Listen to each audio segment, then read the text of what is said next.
It's the noon hour of madness and mayhem, and I'm Logan. I'm Viktor Wilt. We got Logan in here, our IT pro, running the board, learning how to do a little bit of voice tracking today. So we're just going to kind of wing it and see where we go. We were both just kind of whining off air about being tired, both of us up too late. Now, for you, what was too late?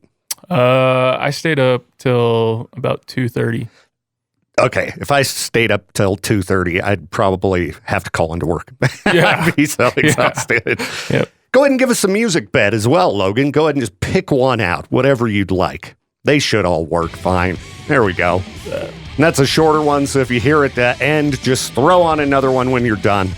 I stayed up till, I think it was like 10:30 or 11, which is really late for me because I went to the Spud Kings game. Oh, yeah. You ever been to one of those? I haven't. I keep saying I need to go to one. I've been to a Utah, the Mammoth one, not in Salt Lake, but I haven't been to a Spud King one. It was a blast, man. Like, they had really good production, lighting, sound. The excitement level was high. The place was packed to the brim. They had some fire. There was, like, fighting and stuff. It was awesome. That's it. I had a blast. Did they win? They did. Wow. And I guess Ogden, the team they were playing, is currently in first place in that league or whatever. So they crushed them 4-1. Wow. So that was great to see. I definitely got to go to more because it was loads of fun. I feel like it's kind of the same thing as baseball for me. Like, I hate watching it on TV, but like when I actually go in person to watch the kind of game, same thing as hockey. Oh, yeah. I'm locked into it because I'm like, wow, this is sick. But yeah, dude, baseball's way funner live. I think it's something about the energy of the crowd, you know? And at the hockey game, I mean, people are, they're screaming at the players, you suck, and I mean, it was just wild. It was really fun. And what were you up late doing? I was up late. Me and my fiancé just finished up a show called 11/22/63. So excellent story. Now, I've never watched the show. I think I started watching it. I'm kind of a Stephen King fanatic. Yeah. I collect his books. I have multiple versions of pretty much every book he has. And that book is like a masterpiece. It's one of his best.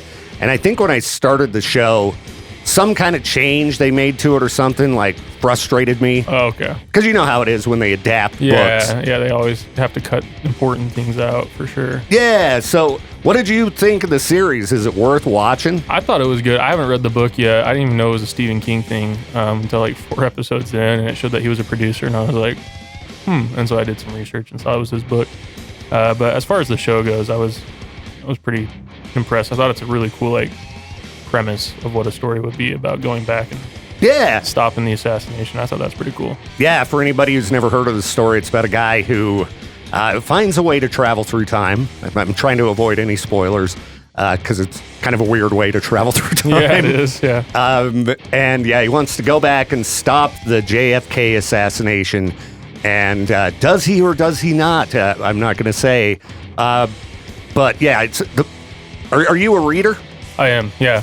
Dude, you should read the book, man. I need to read it. I just finished Project Hail Mary. Who wrote that? Oh, it's the guy who wrote The Martian. Okay. It was his I guess The Martian, right, has tons of F words in it and stuff, and so he wanted to make like a more family-friendly kind of sci-fi-ish book. My dad was telling me, showed me the preview of it. The movie's coming out, I think, this year. Oh, right on.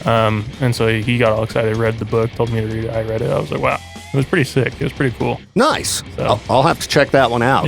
Yeah, dude. If you enjoy reading, 11/22/63 is definitely one of Stephen King's best. And is it a shorter book? No, it's a brick, man. Okay. It's a brick. Sick. So cool. Probably 1,000 pages. I can't remember exactly, but it's one of his really big, thick books.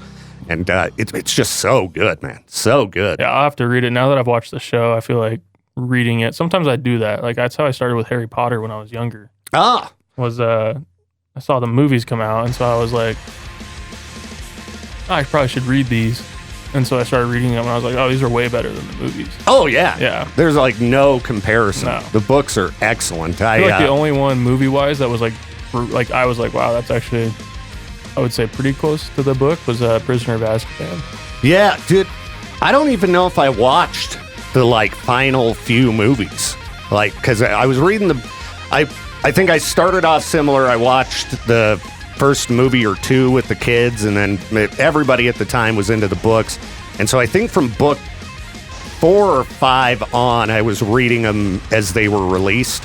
And I remember picking the final book up on the day it dropped and just mowing through it. And those books are excellent too. They're great books. Like anybody out there, I mean, I wouldn't have thought I would really like those books because I'm, mainly a horror guy. Like I said, being really into Stephen King and stuff like that. But so did you watch the Welcome to Derry show?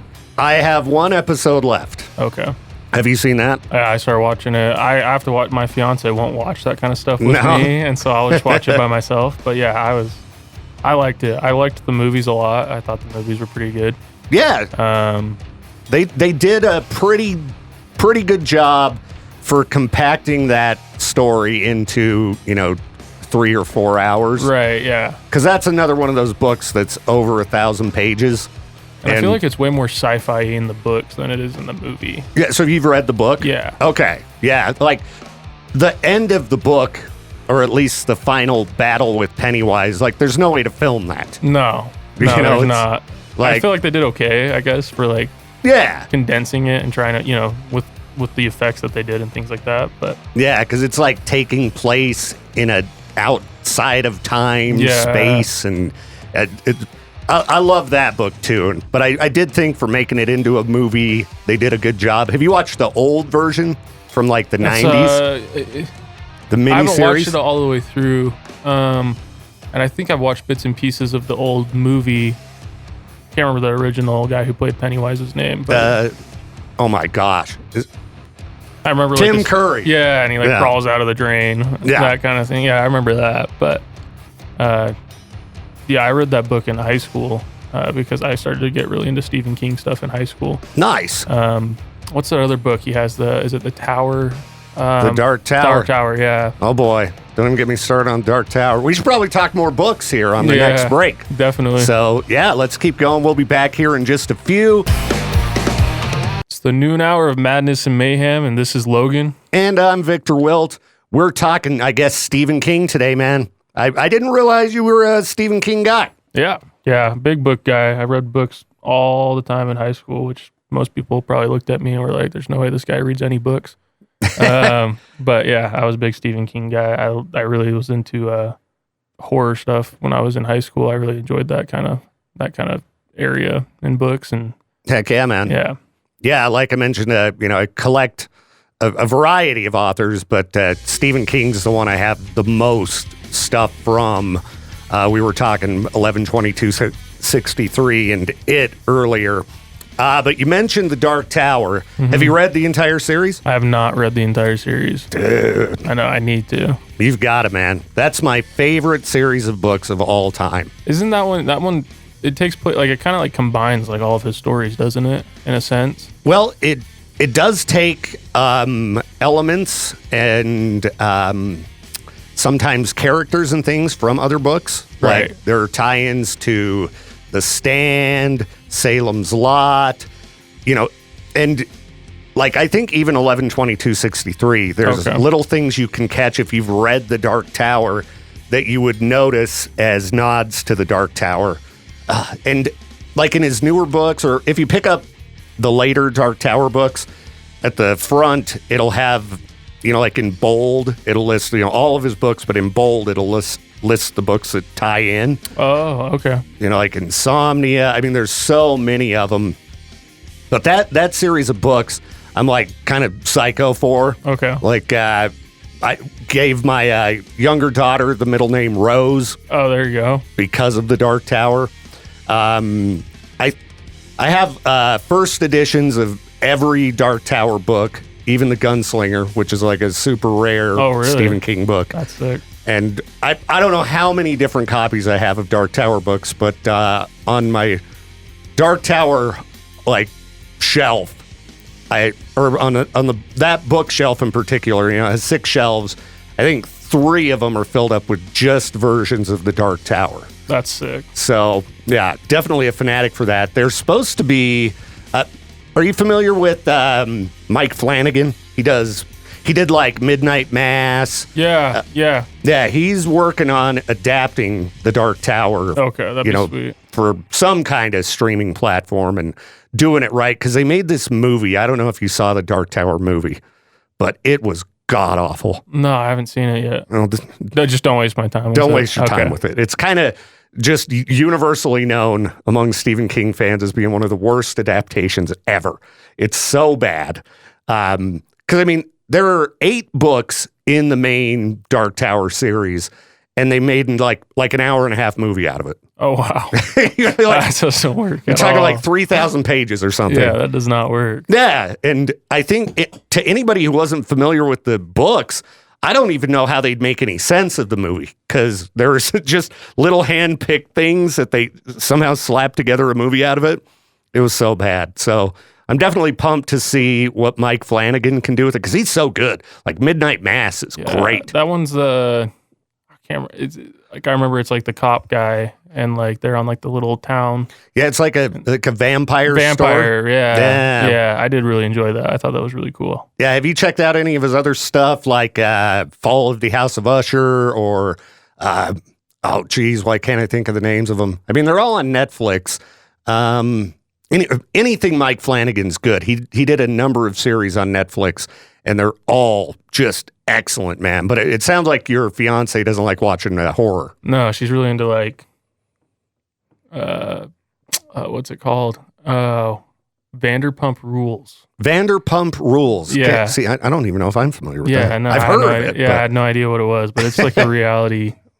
Okay. Reality show. She really likes the reality stuff and drama filled TV kind of stuff like that. So gotcha. Yeah. Does she enjoy RuPaul's Drag Race?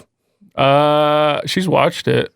She's just really into like that kind of stuff. Like she loves the reality shows, like the what are they called? Like the Bake Offs and like things like that. And, gotcha. And things like that. So she always gives me crap because like when I picked 11/22/63, she was like, what even is this about? And I explained it to her, and she wasn't interested the first like 2 episodes. And then like by the 3rd episode, when he goes back to save Harry from his family, she was like locked in from then on out. And so last night was like, we had like 3 episodes left, and she was like, it would like hit like 11:30, and I was like, all right, play one more. And then she was the one that was like, you can stay up a little bit, and I was like, yeah, I got to work tomorrow. But, yeah. Well, it's okay to be a little bit groggy around here. I certainly was today, and somehow survived the morning show. But yeah, I don't watch a lot of reality TV, but for a little bit there, I was hooked on Drag Race. It's just, you want to talk about drama. Yeah? Have you seen that one where they do like the tattoos on each other? Huh? They would like, I can't remember the name of the show, but like they would like it would be like friends and family, and they would give them like the worst tattoo possible. That sounds like pretty things good. Like that. It was crazy. I'm excited. The new Fear Factor just came out, so I'm gonna have to start watching that. That's out now, huh? Yeah. So I think they released like the first episode or 2 or something like that. So I got to watch that. All right, I'm gonna have to look into that tonight for sure. Yeah. Well, let's go ahead and get into this next song, and then we'll come back and yap at you more about some kind of crap here in just a minute.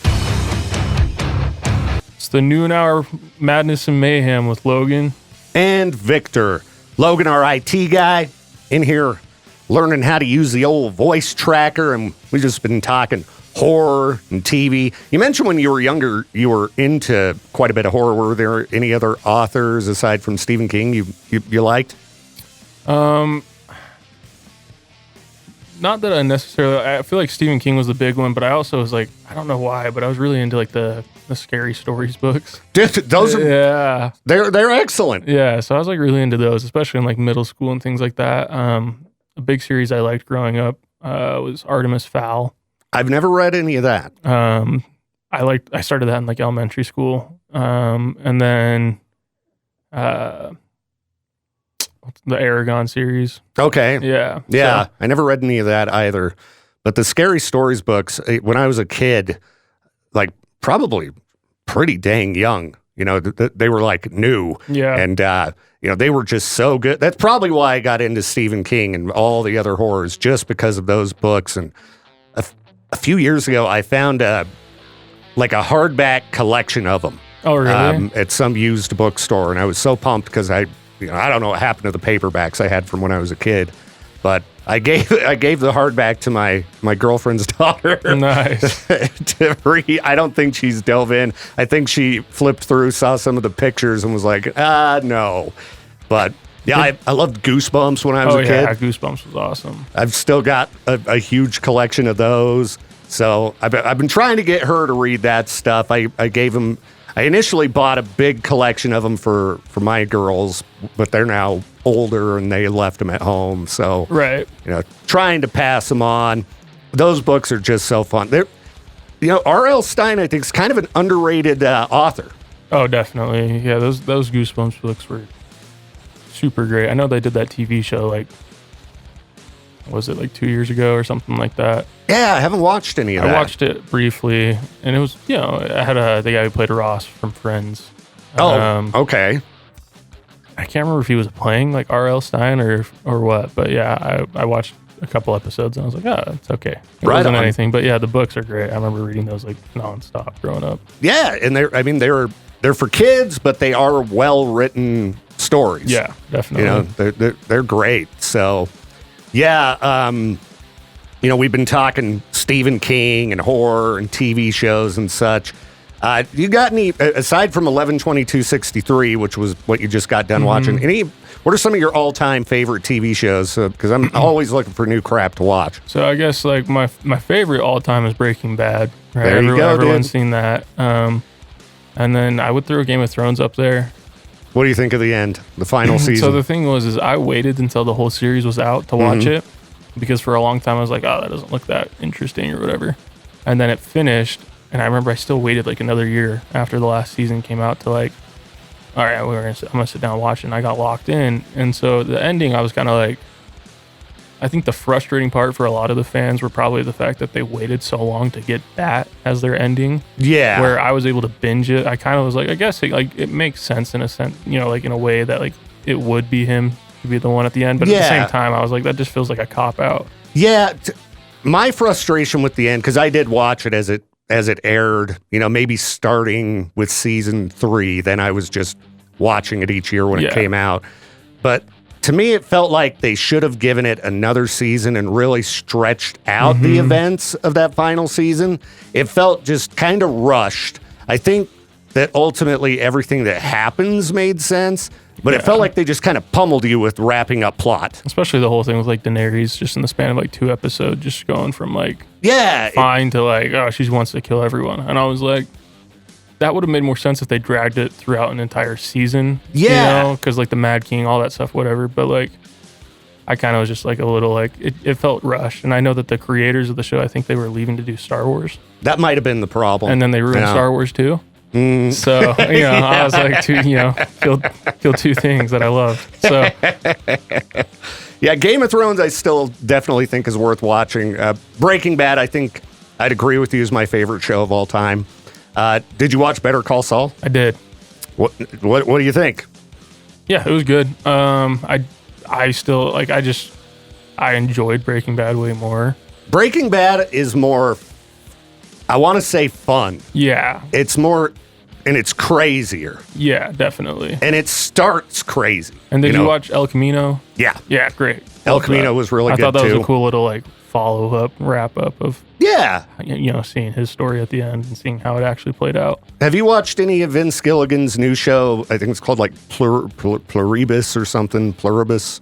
No, I haven't. I know he made one, but I haven't watched it. It's got, I think her name's Ray Seahorn, who played Jimmy McGill's girlfriend in Better Call Saul. She's the main character. I haven't watched any of it yet, but it's been getting rave reviews, so I really want to check that one out.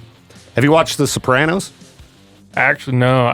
What's funny is I'll get on TikTok or something, and I'll get sucked into the little 3-4 minute clip, and I'll be I gotta watch this show, dude. And then I just I never do, and I know I would probably just love it because I hear all the time that it's tons of people's probably favorite show or top 5 or something like that. Oh yeah, it's probably the only show I'd put up with Breaking Bad and Better Call Saul. I mean, it's right up there, and that's another show that I watched as it aired. I was really young. That's when I was, they wrapped it up when I was in my like early 20s maybe. And when you have these big gaps between seasons, you like forget so much. And back then we didn't have streaming. So, if you didn't have like the VHS or DVD collections, you couldn't go back and catch up. So last year I binged the whole thing and it was so good. Like, it was so much better than I remembered, and it just seemed like just a masterpiece. How many seasons does it have? I think it has 7 or 8. Wow. But dude, I gotta watch it. Yeah, we'll have to turn that on. We just finished up. That's the thing. I feel like I've been watching tons of shows lately. Like I just binge watch. That's what I do. Dude. Yellowstone was a big one that we enjoyed. Felt like they messed up the ending in that one. The last season kind of. I didn't watch the final season. Yeah, I watched the first 2 episodes and I was like, all right, that's cool. And I just feel like that in general. I did watch. There's a new show on Netflix called His and Hers. Yeah, I saw that one pop up. I haven't started watching it yet. It has the craziest like plot twist at the end that I've ever watched in any show. I literally was like, oh, all right, like, dude. I had no idea. Like, you would not have expected that in the slightest. And well, I'm gonna have to check that one out then. If it's it's like a day binge kind of thing. Like I think they're like 40 minutes. There's like 6 episodes, and they're like 40 minutes each or something. They're nothing too crazy. But yeah, it was really good. I really enjoyed it, and I feel like whenever I watch like the murder mystery kind of like TV shows, like it's really easy to like pick out like you have like a pool of like 3 or 4 people that you're like, one of these guys. That show, like I did not, you have no idea until the last like 10 minutes of the series. All right. It's insane. Well, maybe I'll have to, power that one down this weekend because I'm hoping to be lazy. Yeah, same. Well, we'll be back with just a little more chat in a minute. So, noon hour of madness and mayhem. I'm Logan. I'm Victor. And how you feeling on running the voice tracker? I know it's quite complex. 4th time's the charm. I'm starting to get it. Right. Well, good. And tomorrow you're going to come in and hang out during traffic school powered by the Advocates. Yep. All right. And did you sit in on that show before? I did it. I think you guys put me on like my second week here. You guys were like, all right, we're going to have you do this. And I was like, okay. Just run the board. Yep. Just go. Oh, yeah, and taking calls and stuff. Yeah, but my brother called in. That's right. Yep. That's right. Yep. Well, we'll get you some more practice tomorrow. Put you in the hot seat over there, and it should be pretty fun with Lieutenant Crane of the Idaho State Police. By the way, everybody, he and his family are going to be on Family Feud next week on the 27th and 28th. Whoa. So I think it airs on Channel 8 at 4 p.m. Hopefully tomorrow he'll have some information on maybe somewhere where everybody can get together and watch it. I don't know. We were trying to figure out some kind of a viewing party. That's sweet. Yeah, that's way cool. Yeah, he won't even, he did this recording it must have been at least 6 months ago, if not longer. And he's, to this day, hasn't told me what happens. Keeping it a secret on if he won or not? Yeah. I don't know if it's some kind of an NDA type thing or what. I'm like, dude, we're homies. I'm not going to get on air and say, just tell me. And he's like, no. So I don't know. Every time I see him around here, he's got a big smile. So maybe that's a indication. It could be. He's always seemed happy. So his family's really funny, too. It should be pretty entertaining because, his wife's funny. His kids are funny. He's a weirdo. It should be a good time. So I'll have to watch that then. That'll be sweet. Yeah, make sure to check that out, everybody. Tune in tomorrow morning for Traffic School, powered by the Advocates at 8:45 a.m. And we'll answer your questions about the law. Join us live. Make it easy on Logan, who's going to be answering the phones.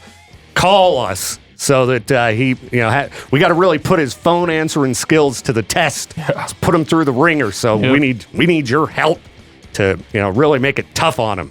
So, it was good getting to chat. Yeah, definitely. Yeah, learned a little bit about you that I didn't know. So I think I'm going to have to watch those shows you recommended, and I'll give 11. Maybe it's been long enough since I read 11/22/63 that I won't get mad when I watch it. Yeah. Because I think I tried to watch it right after I read the book. And that's usually never terrible. a good That's not a good. No. Good combo. Because you're just remembering every little thing. And you're like pointing at the TV and you're like, he didn't do that. What are you doing? Like, why'd you make this change? Yep. This change doesn't make any sense. Yep. So, All right, everybody, we're going to get out of here. We'll leave you with some more music. Have a good day. Bye-bye now.